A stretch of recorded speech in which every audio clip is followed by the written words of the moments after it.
Halo, selamat pagi Glenda dan juga sahabat Mira Aset. Jadi untuk strategi portofolio untuk alokasi saham di bulan Agustus ini kita mengambil tema adanya potensi dari pembelanjaan fiskal yang lebih tinggi sampai dengan penghujung tahun 2023 ini.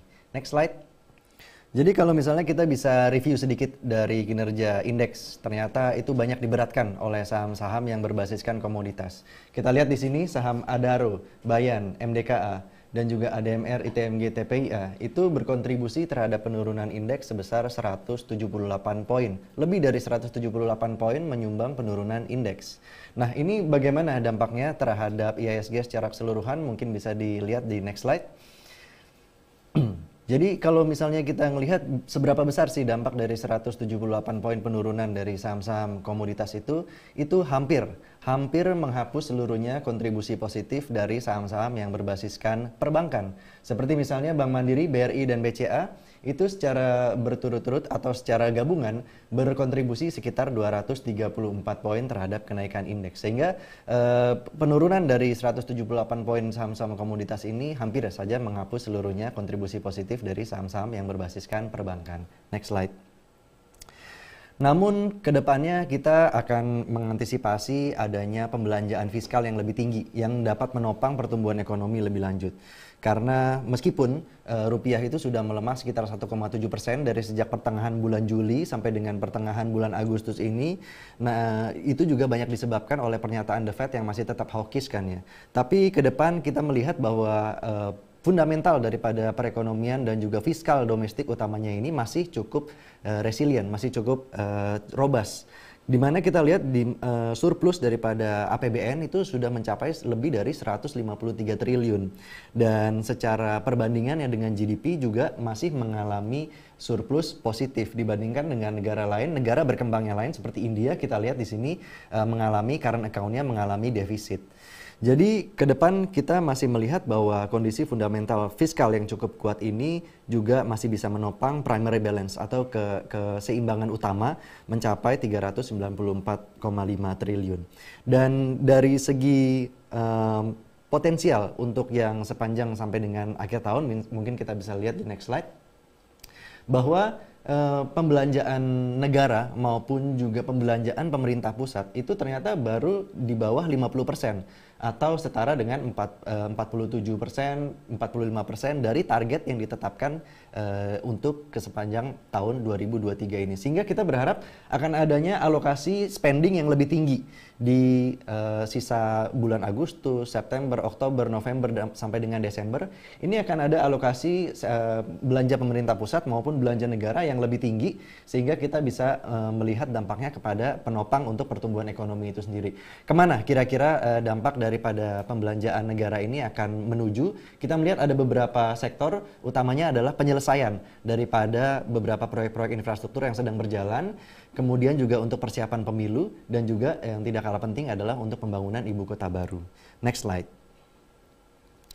Dari segi pasar obligasi, bagaimana kita melihat bahwa adanya penurunan di dalam penerbitan utang baru pemerintah, terutama dari penerbitan obligasi baru, itu ternyata mengalami penurunan hampir 18% year on year.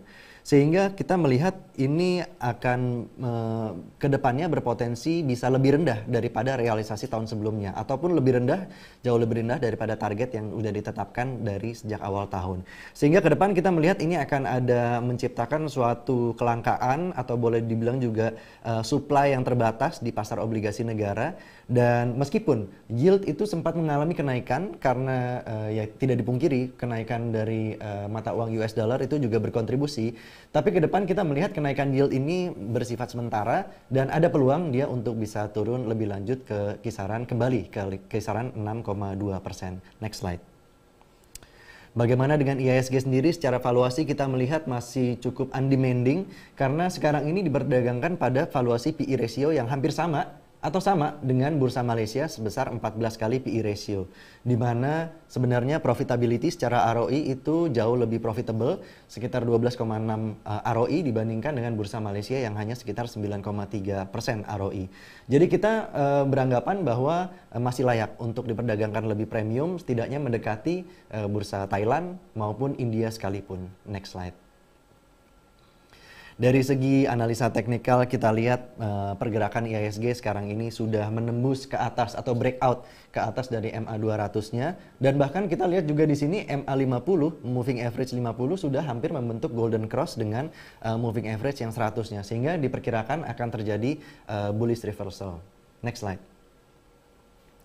Jadi kalau kita ngelihat bagaimana kinerja rekomendasi portofolio Mirae Asset sendiri, kita lihat ada outperformance sekitar 2% secara keseluruhan, karena di periode yang sama IHSG itu mengalami kenaikan hanya sekitar 1% aja. Di mana portofolio kita naik sekitar 3%. Memang sempat mengalami underperformance waktu itu pada saat beberapa saham yang kita hold memasuki masa ex-date.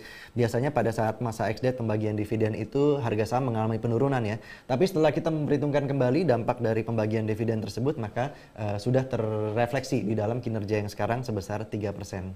Next slide. Jadi kalau beberapa dari saham-saham yang kita unggulkan di bulan ini, utamanya salah satunya yang kita masukkan baru adalah yang terkait dengan sektor semen, di mana Indosemen kita lihat di sini mengalami kenaikan kepada dari segi sales volume-nya. Secara month on month mengalami kenaikan sebesar lebih dari 18% di bulan Juli. Secara year on year juga lebih dari 25% kenaikannya. Dan bagaimana secara akumulasi sepanjang 7 bulan pertama tahun 2023 ini, ternyata kenaikannya juga tinggi sekitar 8,5% year on year. Ini juga disebabkan oleh antara lain low base di bulan-bulan sebelumnya, karena kita tahu kan ada libur mungkin Idul Adha, Hari Kesaktian Pancasila, dan Waisak di bulan Juli itu berkontribusi kepada kinerja penjualan semen yang turun ataupun lebih rendah dari sebelumnya. Next slide.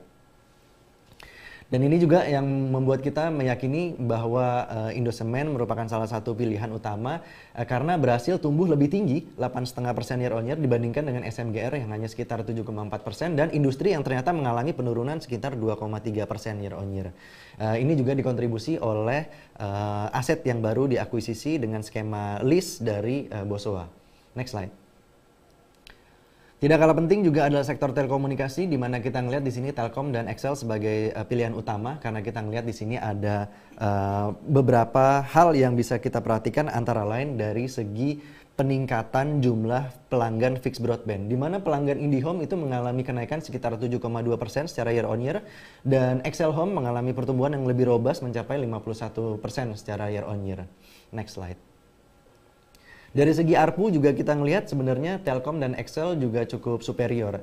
Namun kita melihat di sini potensi pertumbuhan di Indosat itu menjadi lebih terbatas, karena selisih ARPU antara Indosat dengan XL pada saat kuartal 1 2023 itu sekitar lebih dari 21%, tapi sekarang udah mulai narrowing, udah mulai mengerucut menjadi hanya sekitar 17%. Sementara selisih ARPU antara XL dengan Telkomsel itu dari 13% menjadi 18% di kuartal 2, sehingga menurut kita masih ada ruang pertumbuhan yang lebih besar di Telkomsel maupun XL. Next slide. Jadi secara valuasi sendiri kita melihat Indosat sudah lebih dari sekitar plus 1 standar deviasinya, sementara Telkom dan XL itu sudah mendekati masing-masing -2 dan -1 dari standar deviasinya, sehingga kita melihat masih lebih menyediakan potensi return yang lebih tinggi. Demikian market kinerja daripada sektor telekomunikasi. Mungkin kita bisa lanjut ke next slide. Nah, ini secara keseluruhan, di mana kita menetapkan beberapa pilihan utama, yaitu ada INTP, Akra, Astra, MPMX dari sektor telekomunikasi, Telkom dan XL tadi dari sektor telekomunikasi, Astra dan MPMX dari sektor otomotif. Sementara Era dan Prodia itu masih dari bulan sebelumnya kita pertahankan. Di sini terlihat memang ada pertumbuhan negatif pada EPS-nya XL Axiata, karena memang memperhitungkan tahun lalu itu ada high base dari hasil penjualan menara. Dan juga di sini juga terlihat pertumbuhan EPS dari Telkom itu cukup pesat karena potensi adanya gain dari saham investasi saham GoTo. Demikian sahabat Mirae Asset, portofolio rekomendasi dari kami untuk bulan Agustus, dan kembali lagi ke Glenda.